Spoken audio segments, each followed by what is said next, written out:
वैद्य को बुला लेना चाहिए। लेकिन काउंटेस ने बात का रुख बदल दिया। अब वो 20 की है ना? महल के दस्तावेज यही कहते हैं और मुझे लगता है ये सही है। कहते हैं उसने 18 की उम्र में अपनी आंखों के सामने आधे शाही परिवार का कत्ल होते देखा था। इतनी छोटी उम्र में इतना सब देख लेना ये हैरानी की बात नहीं कि वो ऐसी हो गई है। वो कितनी खूबसूरत बच्ची है और फिर भी उसकी जिंदगी बस तकलीफों से भरी रही है। उसके चेहरे की बनावट, उसकी आंखों का रंग, सब कुछ वाकई बहुत खास है। लेकिन वो बहुत दुबली है। रसोई से कहना पड़ेगा कि उसके लिए कुछ ज्यादा पौष्टिक खाना बनाएं।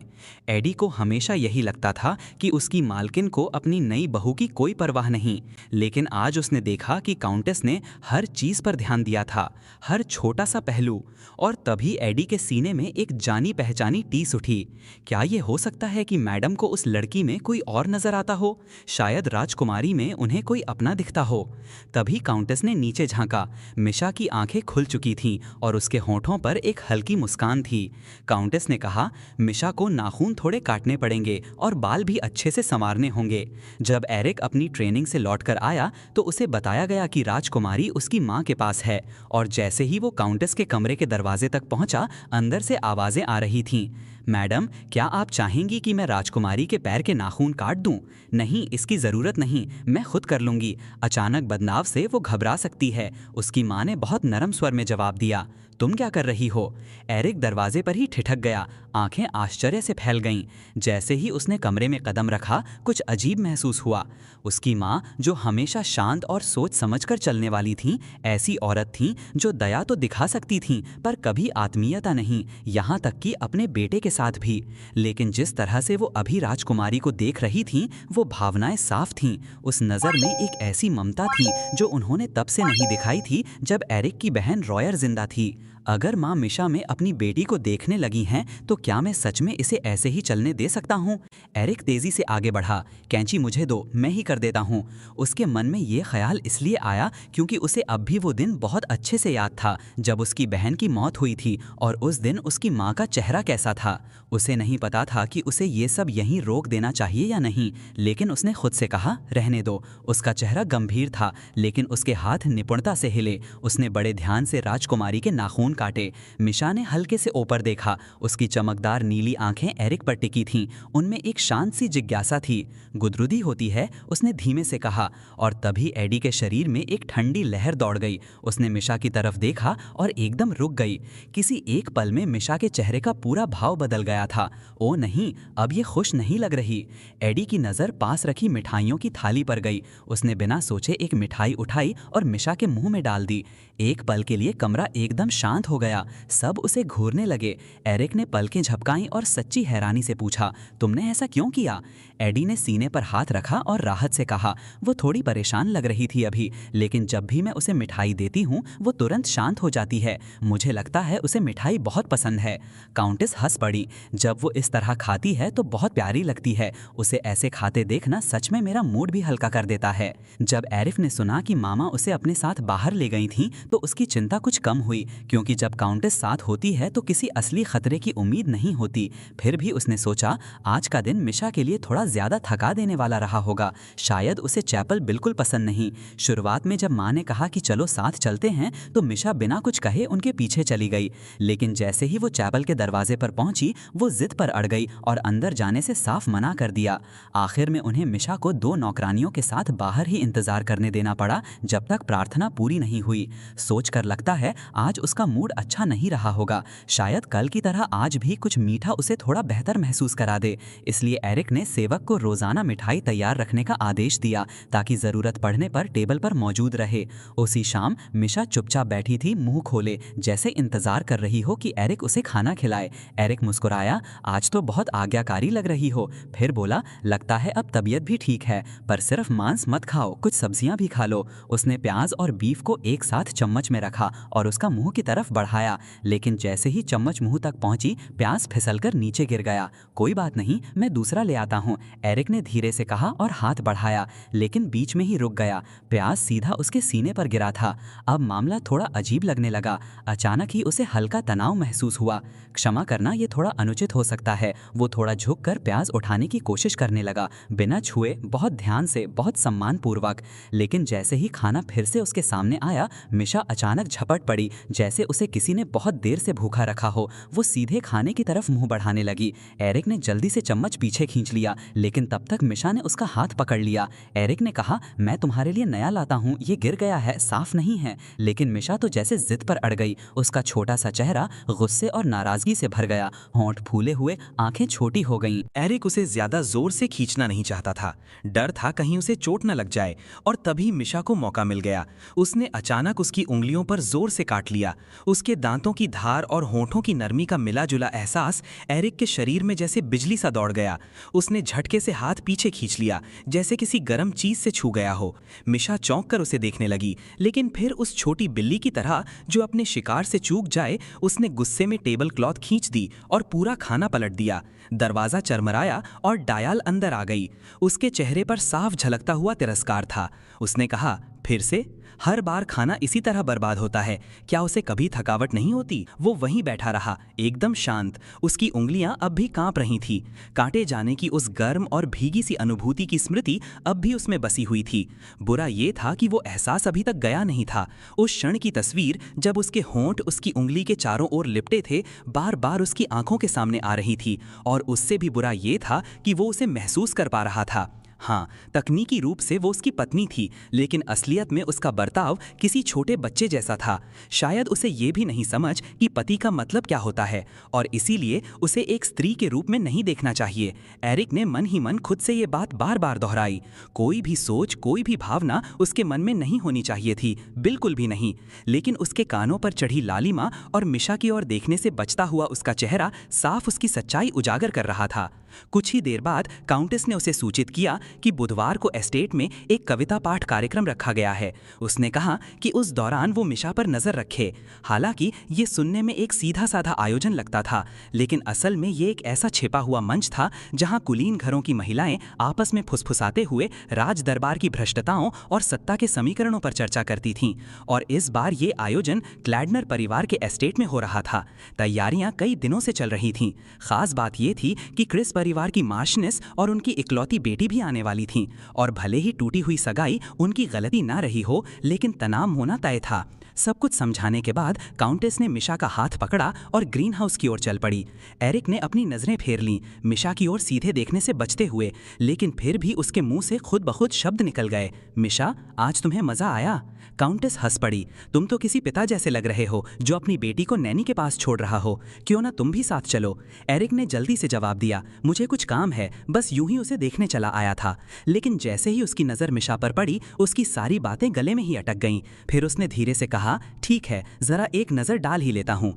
ग्रीन हाउस बहुत विशाल था, धूप से भरा हुआ, और चारों ओर हरियाली की महक थी। मिशा वहां किसी छोटे से जानवर की तरह घूम रही थी, एक कोने से दूसरे कोने तक दौड़ती हुई, बड़ी बड़ी आंखों में कौतूहल भरा हुआ।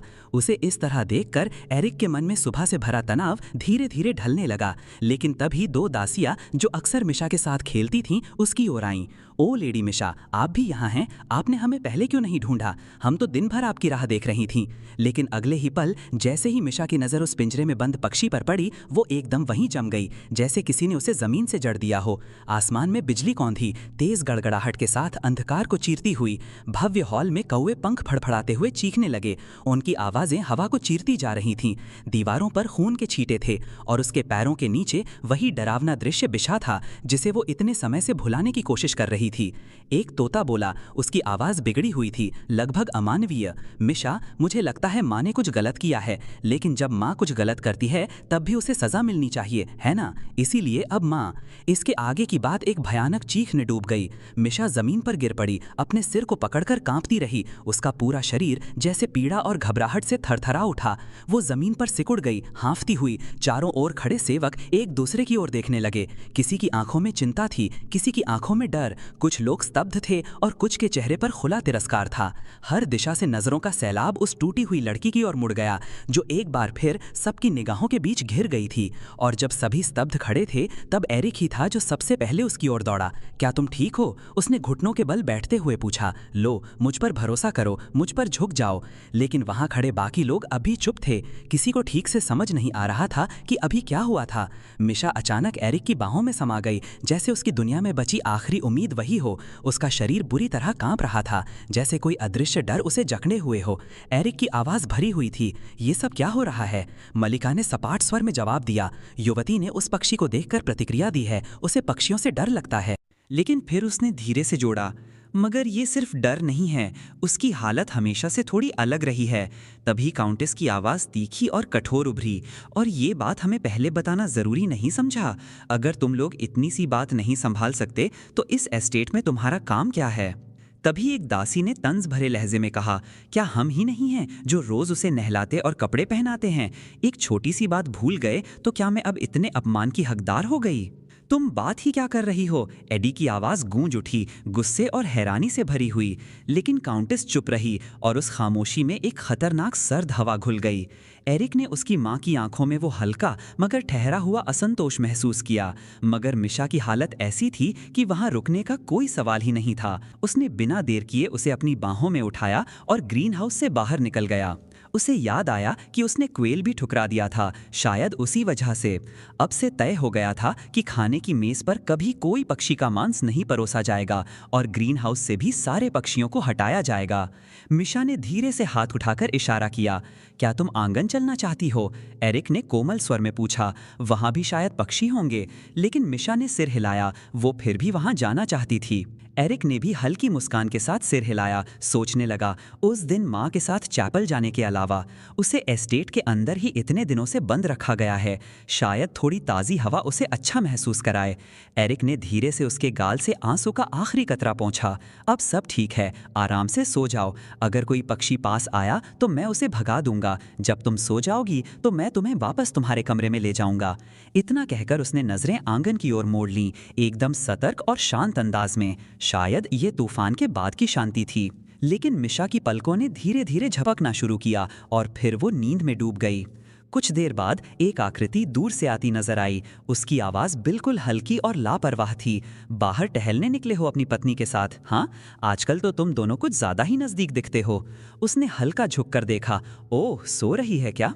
एरिक का चेहरा गहरा हो गया। अभी जाओ यहाँ से।